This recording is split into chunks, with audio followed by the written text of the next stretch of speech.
네, 써니요. 오늘은 마이크를 끼고 하기 때문에 음성이 죽을 것 같습니다.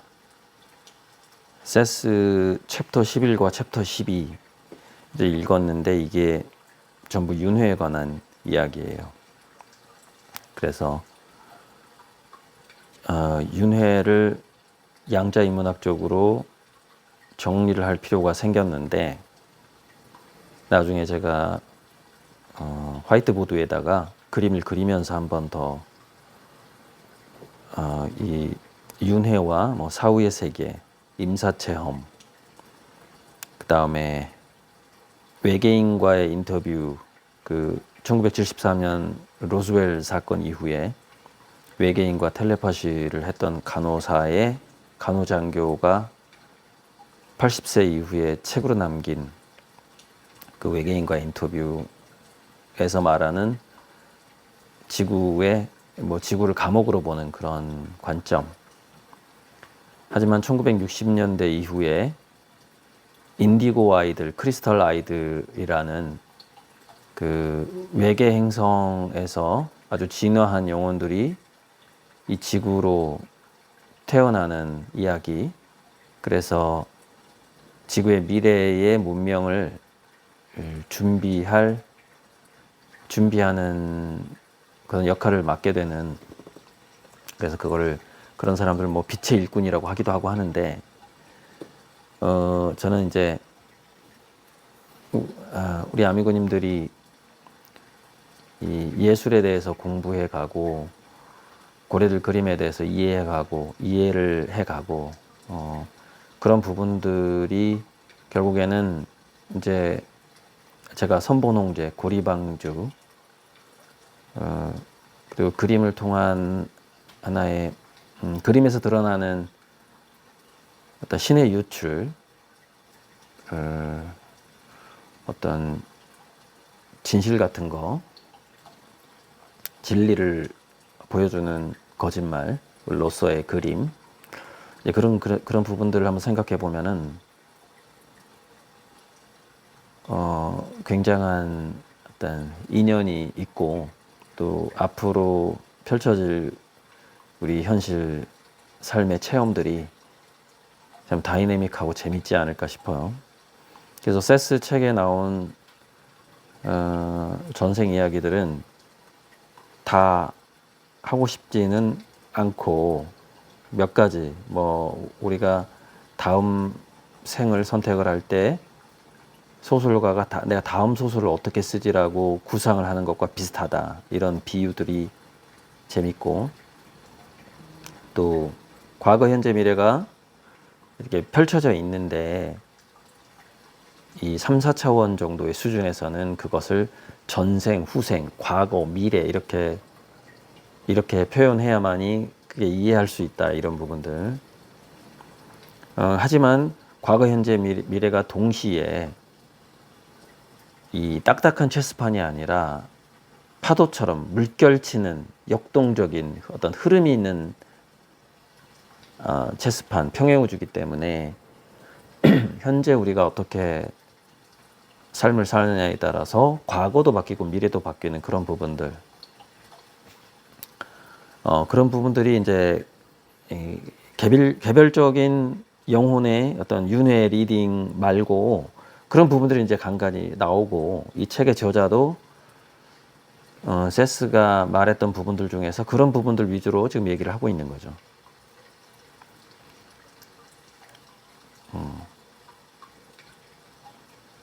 그래서 혹시 본문을 읽어보실 분은 정지 화면으로 읽어보시면 되고,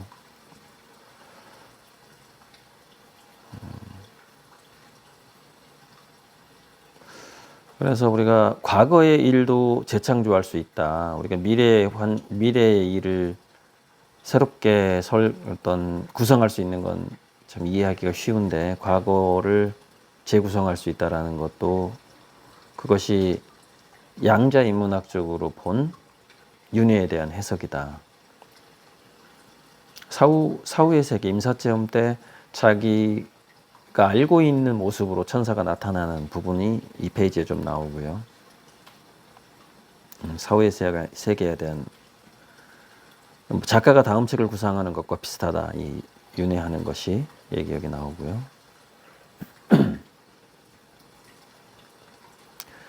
그래서 모든 시간이 동시에 존재하는 부분. 그래서 이 우주는 영원한 현재만이 있다. 단지 우리가 개구리가 이렇게 폴짝폴짝 뛰듯이 영원한 현재에서 시공간을 바꿔가면서 연속적인 삶을 살고 있다라고 느낀다. 이렇게 표현을 하거든요. 그래서 우리의 전생도 동시에 삶이 펼쳐지고 있고 현재도 펼쳐지고 있고 후생도 펼쳐지고 있고 이게 전부 다 동시에 존재하는 파장이기 때문에 이게 가능한 이야기고 양자장으로 해석해야만 이게 가능하고 그 모든 삶의 삶들이 다 하나의 신의 어떤 구상, 신의 생각이라고 볼 수도 있는 것이고 그 전체의 그 신의 삶 속에는 무수한 퍼스널리티, 퍼슨 각각의 개성으로 좀 분리가 되어 있고 근데 그 개성의 분리라는 것은 마치 우리가 이중슬릿 실험에서 보면은 파장이 쫙 흘러가다가 슬릿을 딱 통과하면서 다시 두 개의 파장으로 바뀌면서 거기서 간섭파가 일어나요. 보강 간섭과 상쇄 간섭이 일어나요. 그리고 그 슬릿이 너무 많으면 그게 우리 인간이 다중인격자가 될 수도 있는 것이고 그래서 그 하나의 어떤 양자장을 켄 윌버는 혼론이라고 그랬고 그것이 이제 보강 간섭, 상쇄 간섭을 통해서 슬릿을 통과한 그 파장이 이제 뭔가 슬릿의 간격이라든가 슬릿의 크기라든가 사람마다 개성이 있겠죠. 거기에 따라서 무늬가 아주 다양해지는 결과가 나오게 되죠. 그것이 이제 홀라키죠. 홀라키. 혼론의 일부분의 모습이 나타나는 거죠. 그것이 브라만과 아트만이라고 볼 수도 있고. 그래서 우리 개개인은 교집합인데 관계적 상호효용의 교집합이다. 관계적 상호효용의 보강 간섭과 상쇄 간섭이 일어나는 하나의 문인데 그 중에서 이제 이거는 그냥 한번 읽어보시면 되고 그 중에서 여기 보면은 참 재밌는 부분이 나오는데 석기 시대가 반복되거든요. 이걸 해석을 해보 이 페이지를 해석해 보면은 석기 시대가 반복하는데 석기 시대 때마다 뭔가 최초의 어떤 액션을 하는 존재가 있어요. 그럼 석기 시대 때 어떤 액션을 하는 존재에 의해서 그 존재의 액션이 지금 현재까지 영향을 주고 있다라는 건데 그 스페이스 오디세이 2001인가에 스탠리 큐브릭의 짜라투스트라는 이렇게 말했다라는 음악이 빰빰 이렇게 딱 흐르면서 침팬지인가 그 원시가 그 스태츄 검정색 비석을 보는 그런 장면이 있어요. 그것이 이제 니체의 바위를 상징하는 것이다라고 보기도 하는데 그러면서 거기서 뼈 가지고 막 도구를 하다가 그 도구가 이제 그 원숭이가 하늘로 던지죠. 그게 ICBM이 된다거나 우주 정거장이 된다거나 하는 장면이 나와요. 제가 여러 번 봤지만 그 스페이스 오디세이 그 장면을 그것이 미사일이었는지 우주 정거장이었는지는 다시 봐야 될 것 같고 그런 일들이 순식간에 그 석기 시대 때 어떤 원시인이 했던 행동이 지금 바로 영향을 줄 수 있는 거죠. 이게 평행우주이기 때문에 가능해요. 그러니까 지금 이 순간에서 1초 후에 그 원시시대 때의 한 우리의 먼 조상이 했던 행위, 현재가 영향을 줄 수도 있는 것이죠. 그래서 무수한 또 색다른 현재가 있고 그 중에 하나를 우리가 지금 현재 체험하고 있고 평행우주 개념이죠. 자, 넘어가 보면은 박진여라는 우리나라의 그 전생 리딩 해주는 유명한 전생 그 연구가가 있죠. 그럼 그런 전생 리딩은 그럼 뭐 도움이 되는 거냐?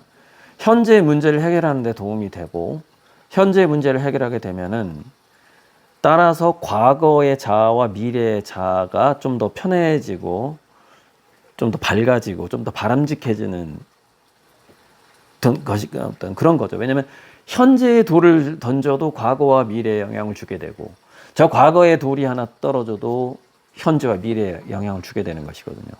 또는 미래에 떨어진 돌이 현재와 과거에 영향을 줄 수도 있는 거예요. 이게 다 평면적으로 있고 파장은 시간과 상관없이 영향을 주게 되는 거거든요. 이게 이제 그 아까 페이지에 나왔던 신의 유출 개념인데 제가 예전에 여기서 인간의 창의성에 대해서 세타파와 감마파 이야기를 할 때 온통 벽돌로 이루어진 감옥 안에 있는 한 사람이 있는데 망치질을 해서 그 벽돌을 하나를 깨면 그게 창문이 되거든요. 그럼 빛이 들어와요, 외부에. 창문을 또 내는 거예요. 이쪽에도 내고 저쪽에도 내고 우리가 어두운 창고에 조명등을 달듯이 그럼 그 골고루 그 빛이 이제 그 안에 들어오게 되는 거죠. 이제 그 벽돌로 된 감옥에 창문을 내는 것을 제가 지금 현재 이 페이지에 이중 슬릿으로 그것을 표현해 놓은 거예요. 벽돌이 빠진 거죠. 근데 그 벽돌이 창문이 됐을 때 외부의 어떤 진리의 신의 영역에서 어떤 정보가 들어오는데 그 정보가 우리 두뇌에서는 세타파나 감마파를 타고 들어온단 말이죠. 그것이 새로운 통찰이나 직관이나 아이디어로 들어오면서 우리에게 창의성을 일으키게 만들어요. 그러니까 인간의 창의성도 신의 유출이고 각성도 신의 유출이고 우리가 현재 이렇게 그냥 일상생활 하는 것 자체가 따지고 보면 다 신의 유출이죠. 이중슬릿을 통과한 관계적 서로 보강 간섭과 상쇄 간섭을 모든 영혼의 파동들이 서로 보강 간섭과 상쇄 간섭을 하는데 그 중에서 이 그림을 보면 제가 이게 이제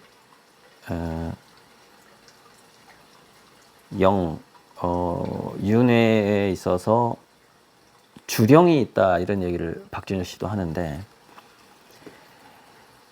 자아가 그러니까 우리의 자아 에고도 확률적으로 존재하는 거예요. 70-80% 이상을 우리가 자기 자신이라고 느끼는 거죠. 자기 자신의 그 어떤 하나의 고리파 같은 거예요. 고리파. 그리고 저 미래 1-2%의 제가 나중에 이제 화이트보드에다 그림을 그리면서 양자인문학적 윤회를 설명을 할 때는 좀 더 이 그림보다 좀 더 크게 넓게 그릴 건데 이거는 지금 첫 시작에서 70-80%의 주령이 이제 자아라는 고리파이고 오른쪽으로 쭉 가 있는 저 확률은 10%, 20%, 5% 이렇게 써 있는 것들은 우리 안에 있는 또 다른 영일 수도 있고요. 또 하나는 제 미래의 삶일 수도 있어요. 현재의 저와 미래의 저는 연결되어 있지만 같은 사람이라고 볼 수가 없거든요. 누구나 다. 그러니까 한 20-30년 후에 1-2%의 확률로 존재하는 고리들을 향해서 제가 갈 수 있는 것이죠. 그 미래를 향해서. 그때는 이제 70-80%가 되어 있겠죠. 지금으로는 1-2%밖에 확률로 그 미래가 1-2%밖에 안 되지만 70-80% 바뀌는 그 미래로 지금 가고 있는 것이죠. 과거도 마찬가지고. 그래서 우리는 이렇게 우리 에고나 자아라는 것은 아주 다양한 이중슬릿을 통과한 신의 유출의 특수한 교집합인 것이죠. 특수한 교집합. 뭐 이렇게 해석을 하면은 이 윤회에 대해서 양자인문학적으로 해석을 했다, 해석을 하고 있다라고 저도 이제 그렇게 스스로 느껴집니다. 그래서 세스의 이 많은 수다들은 이렇게 다 뭐 책을 사서 보실 분은 보시는 거고, 여기서부터 이제 한번 읽어볼 만한 내용들을 이렇게 해놨는데, 나중에 지금 섣불리 제가 화이트보드에다가 이 윤회에 대해서 이야기하기보다는 제가 조금 더 각성됐을 때 얘기하고 싶어요. 지금은 제가 책에서 읽은 이야기, 들은 이야기, 추측, 일부는 뇌과학에 있어서, 그러니까 뇌 라디오 가설에 있어서 세타파, 감마파, 그리고 창의성의 문제, 왜 다중인격자와 정신이상이 오는가 등등에 대한 어떤 공부들을 종합적으로 그야말로 그냥 제가 알고 있는 것을 이야기하되, 여기서 조금 제가 영감을 받은 것은, 우리가 눈이 두 개잖아요. 인간의 눈이 두 개인 것과 이중슬릿을 연결시킨 점, 그 점은 좀 제가 여기서 창의적인 직관인 것 같아요. 이제 오늘 이 영상에서. 그리고 그것을 플로티누스의 신의 유출과 연결시키고, 켄 윌버의 공존적인 교섭과 연결시키고, 그리고 제가 양자미학 강의를 할 때 메모했던 내용인 관계적 상호 허용의 교집합이라는 이 문구, 이것이 오늘 양자인문학적 윤회론의 우리 영혼의 상태에 대해서 이야기하는 핵심입니다. 네, 이상입니다. 선유. 이것도 한번 읽어보시면 읽어보시고요.